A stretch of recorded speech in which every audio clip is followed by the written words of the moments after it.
had to put a name to the conspiracy that's come down to us through the ages, that some call the Illuminati, some other people call it other things.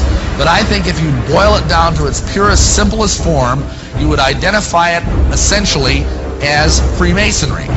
Now that might surprise some of you, but understand that Masonry has been around a long, long time. It may not have always been called Freemasonry, but Masons itself brag about the fact that their first Mason was Tubal-Cain. Now Tubal-Cain, if you know your Bible, was the seventh man from Adam by way of Cain, and he was the guy that invented metalworking. And he is supposedly the first Mason. Now that's pretty far back to start a conspiracy. Then of course you have the flood. After the flood, the Masons say that the first Mason was Nimrod. Now of course we all know who Nimrod was. He's the guy that helped build the Tower of Babel. That's pretty good Masonry. He was the person who basically had the idea for a one world government. He wanted to start a United Nations. He had all these great ideas, you know, one world government, all this kind of stuff, new world order. And God had other ideas. And God came down and he cast confusion and changed the languages of the people. So they went and scattered abroad on the earth. That basically tells us what God thinks about the United Nations. This caused the conspiracy to go underground. And for centuries it existed in various forms. And if you look in the books, the literature of Masonry, you will find that Masonry says it is the direct linear descendant from the ancient mystery religions, from the ancient fertility cults. Now what does that mean? That sounds sort of exciting and mysterious and exotic.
القارة الأمريكية يعني اكتشفت عند وصول كولومبوس إليها سنة 1492 وظلت يعني سنوات طويلة غير يعني مستعمرة من الأوروبيين. والحقيقة أن يعني الفضل في استيطان القارة الأمريكية يعود ليس إلى الحكومات الأوروبية. يعني فكرة استيطان القارة الأمريكية البكر فكرة نبتت في ذهن الحركات السرية، وهي التي تتولد تطبيقها في الفعل. وكانت فلسفة طبعا الماسونية والحركات السرية التي هي جسم كبير متشعب في أوروبا وفي تاريخ الغرب يعني وفي حالة صراع مستديم مع سلطاته ومع القوى العقائدية والتاريخية والملكية فيه.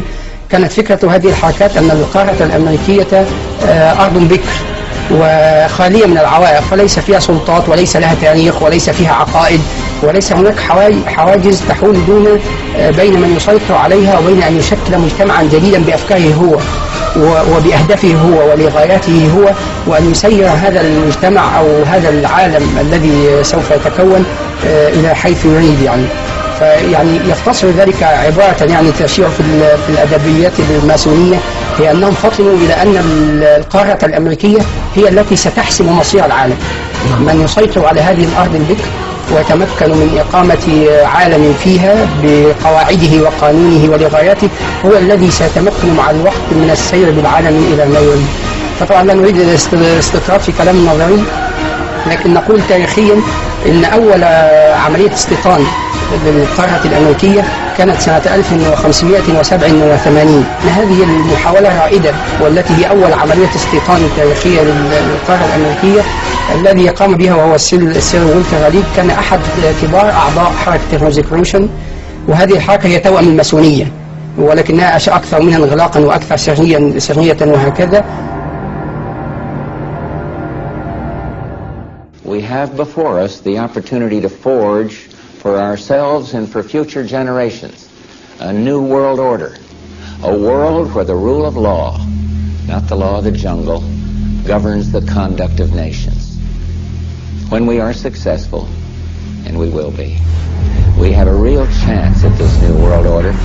Satan does have plans for a one-world government, and you have to control the money. Illuminized Masonic symbolism is all over America.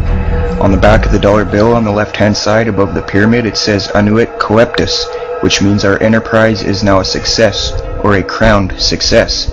So what enterprise does it mean? Well, Novus Ordo Seclorum near the bottom, Novus meaning new, Ordo is order, Seclorum is where we get our word secular, meaning the world. So it means new order of the world, simply new world order. So what it's saying is the New World Order is now a crowned success. This was put on the dollar bill in 1934. 1934 is when the Federal Reserve took total control of the United States monetary system. The Fed is essentially controlled by two Illuminati bloodlines, the Rothschilds and the Rockefellers. President Franklin D. Roosevelt, a 32nd degree Scottish Rite Mason, placed the seal on the dollar bill. Roosevelt was also in the Order of the Nobles of a mystic shrine known for its satanic rituals. The pyramid has 13 steps. In fact, the number 13 is on the bill everywhere. 13 leaves on the olive branch, 13 berries, 13 stripes on the shield, 13 arrows, 13 stars, 13 letters on E pluribus unum, and 13 letters in Annuit Coeptus. Now some people believe 13 is on the bill due to the 13 colonies, but dig a little bit deeper and you'll find the real answer. 13 also represents the 13 top Illuminati families that he traced back to the late 18th century and the early 19th century. He is credible, and that's why he was framed by the government and thrown in a cage. 1776 is in Roman numerals near the bottom. Some think it's because of the founding of the country. Another case of subliminal, indirect, reverse psychological propaganda. 1776 is when the Illuminati was formed. The New World Order. Another striking fact is that the eagle has 32 feathers on the right wing, the number of ordinary degrees of the Scottish Rite. There's 33 feathers on the left wing, representing the 33rd degree. The tail has 9 feathers, which represents the 9th degree of the York Rite. The eagle itself is a prominent icon in Masonry, extensively used in the Scottish Rite.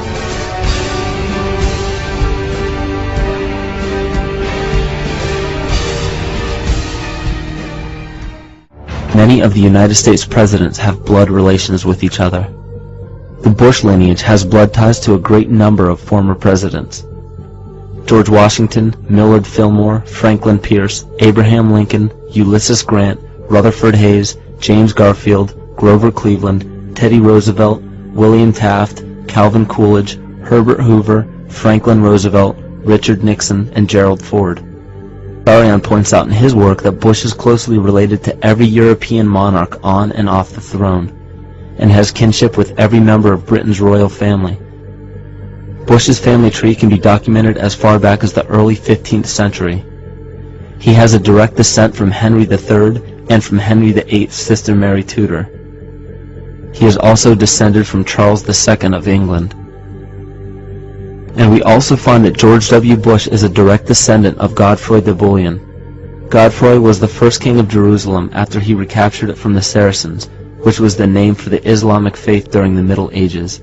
It is interesting to note that the current occupation of the United States in the Middle East was re-established by the same family, George Bush Sr. in 1991, and again by George Bush Jr. in 2003.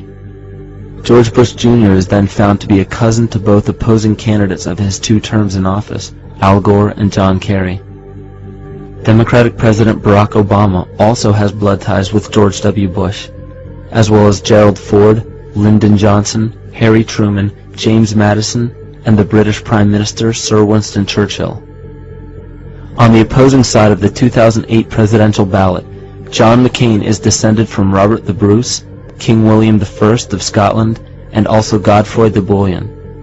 In either of those first two books, though, who knew you and Dick Cheney cousins? You know, listen, I don't think I'm going to the family reunion. I don't know how I'll be greeted.